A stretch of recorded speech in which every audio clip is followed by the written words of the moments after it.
जय श्री कृष्ण। चौथा अध्याय दक्ष के द्वारा भगवान की स्तुति और भगवान का प्रादुर्भाव।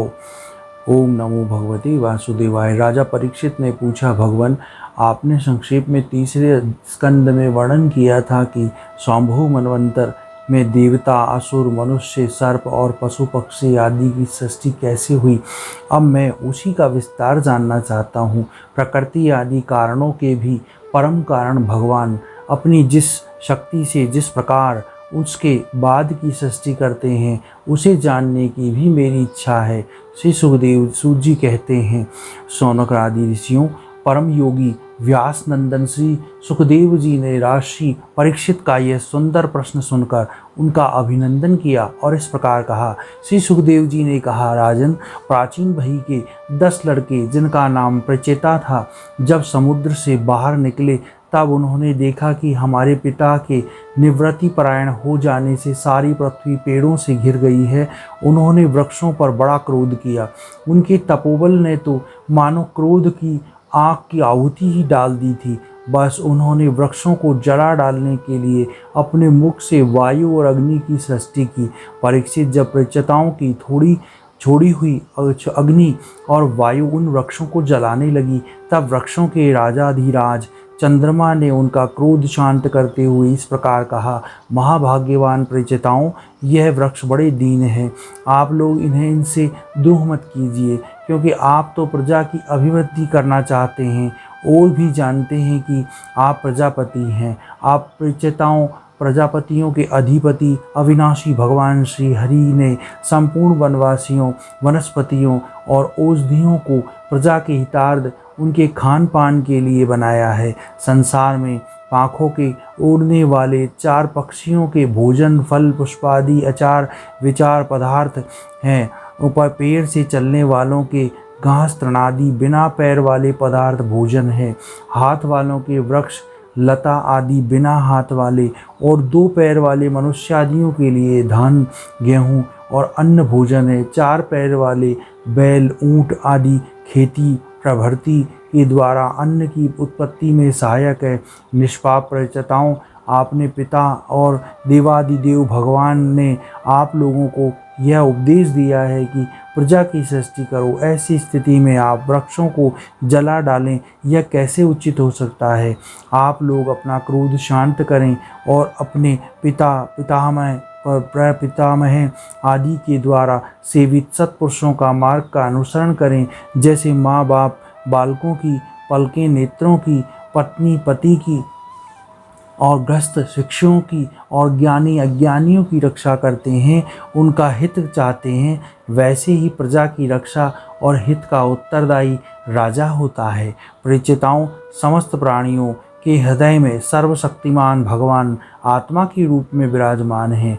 इसलिए आप लोग सभी को भगवान का निवास स्थान समझे। यदि आप ऐसा करेंगे तो भगवान को प्रसन्न कर लेंगे। जो पुरुष हृदय में उबले हुए भयंकर क्रोध को आत्मविचार के द्वारा शरीर में ही शांत कर लेता है, बाहर नहीं निकलने देता, वह कालक्रम से तीनों गुणों पर विजय प्राप्त कर लेता है।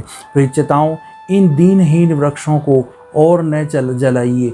जो कुछ बच रहे हैं उनकी रक्षा कीजिए, इससे आपका भी कल्याण होगा। इस श्रेष्ठ कन्या का पालन इन वृक्षों ने ही किया है, इसे आप लोग पत्नी के रूप में स्वीकार कीजिए।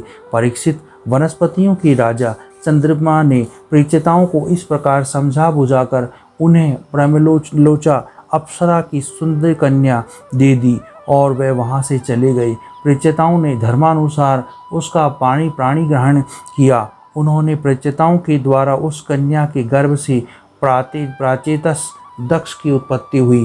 फिर दक्ष की प्रजा षष्ठी से तीनों लोक भर गए। उनका अपनी पुत्रियों पर बड़ा प्रेम था। उन्होंने जिस प्रकार अपने संकल्प और वीर्य से विविध प्राणियों की सृष्टि की, वह मैं सुनाता हूँ, तुम ध्यान से देकर सुनो। परीक्षित, पहले प्रजापति दक्ष ने जल थल और आकाश में रहने वाले देवता, असुर और मनुष्य आदि प्रजा की सृष्टि अपने संकल्प से ही की। जब उन्होंने देखा कि वह सृष्टि बढ़ नहीं रही, तब उन्होंने विंध्याचल के निकटवर्ती पर्वतों पर जाकर बड़ा घोर तपस्या की। वहाँ एक अत्यंत श्रेष्ठ तीर्थ है जिसका नाम है अधमर्षण, वह सारे पापों को धो बहाता है। प्रजापति दक्ष उस तीर्थ में त्रिकाल स्नान करके और तपस्या के द्वारा भगवान की आराधना करते। प्रजापति दक्ष ने इंद्रायपतित भगवान की हंस गुहा नामक स्रोत से स्तुति की, उसी से भगवान उन पर प्रसन्न हुए। मैं तुम्हें वह स्तुति सुनाता हूँ। दक्ष प्रजापति ने इस संसार की स्तुति की। भगवान अपनी अनुभूति, आपका चित्त शक्ति अमोघ है। आप जीव और प्रकृति से परे उनके नियंता और सता स्फूर्ति देने वाले हैं। जिन जीवों ने त्रिगुणमयी सृष्टि को ही वास्तविक सत्य समझ रखा है, वह आपके स्वरूप का साक्षात्कार नहीं कर सकते, क्योंकि आप तक किसी भी प्रमाण का पहुंच पाना नहीं है। आपकी कोई अवधि, कोई सीमा नहीं है। आप स्वयं प्रकाश और परात्पर हैं। मैं आपको नमस्कार करता हूँ। यूँ तो जीव और ईश्वर एक दूसरे के सखा है तथा इसी शरीर में इकट्ठे हो ही निवास करते हैं, परंतु जीव सर्वशक्तिमान आपके सांख्य भाव को नहीं जानता। ठीक वैसे ही जैसे रूप, रस, गंध आदि विषय अपने प्रकाशित करने वाले नेत्र, घ्राण आदि इंद्रादि वृत्ति को नहीं जानते, क्योंकि आप जीव और जगत के दृष्टा हैं, दृश्य नहीं। महेश्वर, मैं आपकी चरण कमलों में नमस्कार करता हूँ। देह, प्राण, इंद्रियां, अंतःकरण की वृत्तियां, पंच महाभूत और उनकी तन मात्राएं, यह सब जड़ होने के कारण अपने को और अपने से अतिरिक्त को भी नहीं जानते, परंतु जीव इन सब को और इसके कारण सत्व, रज और तम इन तीनों गुणों को भी जानता है, परंतु वह भी दृश्य अथवा श्रेय रूप में आपको नहीं जान सकता, क्योंकि आप ही सबके ज्ञाता और अनंत हैं। इसलिए प्रभु, मैं तो केवल आपकी स्तुति करता हूँ। जब समाधि काल में प्रमाण, विकल्प और विपर्य रूप विविध ज्ञान और स्मरण शक्ति का लोप हो जाने से इस नाम रूपात्मक जगत का निरूपण करने वाला मन उपरत हो जाता है, तब उस समय बिना मन के ही केवल सचिनानंदमयी अपनी स्वरूप स्थिति के द्वारा आप प्रकाशित होते रहते हैं। प्रभु, आप शुद्ध हैं और शुद्ध हृदय मंदिर ही आपका निवास स्थान है। आपको मेरा नमस्कार है। जैसे यज्ञिक लोग काष्ठ में छिपे हुए अग्नि को समीधेनी नाम के 15 मंत्रों के द्वारा प्रकाशित करते हैं, वैसे ही ज्ञानी पुरुष अपनी 27 शक्तियों के भीतर गूढ़ भाव से छिपे हुए आपको अपनी शुद्ध बुद्धि के द्वारा हृदय में ही ढूंढ कर देने पर केवल परम सुख के साक्षात्कार स्वरूप आप ही अविनिवेश रहते हैं। परंतु जब विचार करने लगते हैं, तब आपके स्वरूप में माया की उपलब्धि निर्वचन नहीं हो सकता, अर्थात माया भी आप ही हैं। आप स्वतः सारे नाम, सारे रूप आपके ही हैं। प्रभु, आप मुझ पर प्रसन्न होइए, मुझे आत्म प्रसाद से पूर्ण कर दीजिए। प्रभु, जो कुछ वाणी से कहा जाता है अथवा जो कुछ मन, बुद्धि और इंद्रियों से ग्रहण किया जाता है, वह आपका स्वरूप नहीं है, क्योंकि वह तो गुण रूप है और आप गुणों की उत्पत्ति और प्रलय के अधिष्ठान हैं। आप में केवल उनकी प्रतीति मात्र है। भगवान, आप में ही यह सारा जगत स्थित है, आपसे ही निकलता है और आप में ही, किसी के सहारे नहीं, अपने आप से ही इसका निर्माण किया है। यह आपका ही है और आपके लिए ही है। इसके रूप में बनने वाले भी आप हैं और बनाने वाले भी आप हैं। बनने बनाने की विधि भी आप ही हैं। आप ही सबसे काम लेने वाले भी हैं। जब कार्य और कारण का भेद नहीं था, तब भी आप स्वयं सिद्ध स्वरूप में स्थित थे। इसी से आप सबके कारण भी है। सच्ची बात तो यह है कि आप जीव जगत के भेद और स्वगत भेद से सर्वथा रहित हैं, अद्वितीय है। आप स्वयं ब्रह्म हैं। आप मुझ पर प्रसन्न हो। प्रभु, आपकी ही शक्तियाँ वादी प्रतिवादी के विवाद और संवाद का विषय होती है और उन्हें बार बार मुंह में डाल दिया करती हैं। अतः अनंत अप्राकृत कल्याण गुणों से युक्त स्वयं अनंत है। मैं आपको नमस्कार करता हूँ। भगवान, उपासक लोग कहते हैं कि हमारे प्रभु हस्तपदादि से युक्त साकार विग्रह है। और सांख्यवादी कहते हैं कि भगवान हस्त पातादि विग्रह से रहित निर्विकार है। यद्यपि इस प्रकार वह एक ही वस्तु के दो परस्पर विरोधी धर्म का वर्णन करते हैं, परंतु फिर भी उसमें विरोध नहीं है, क्योंकि दोनों एक ही परम वस्तु में स्थित है। बिना आधार के हाथ पैर आदि का होना संभव नहीं, और निषेध की भी कोई ना कोई अवधि होनी ही चाहिए। आप वही आधार और निषेध की संभावना नहीं, निषेध का अवधि है। इसलिए आप साकार निराकार दोनों ही अविरुद्ध सम प्रब्रह्म है। प्रभु आप अनंत हैं, आपका ना तो कोई प्राकृत नाम है और ना कोई प्राकृत रूप।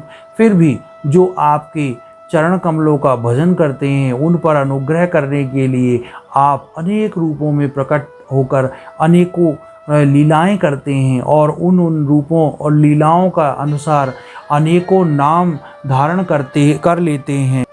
परमात्मन आप मुझ पर कृपा प्रसाद कीजिए।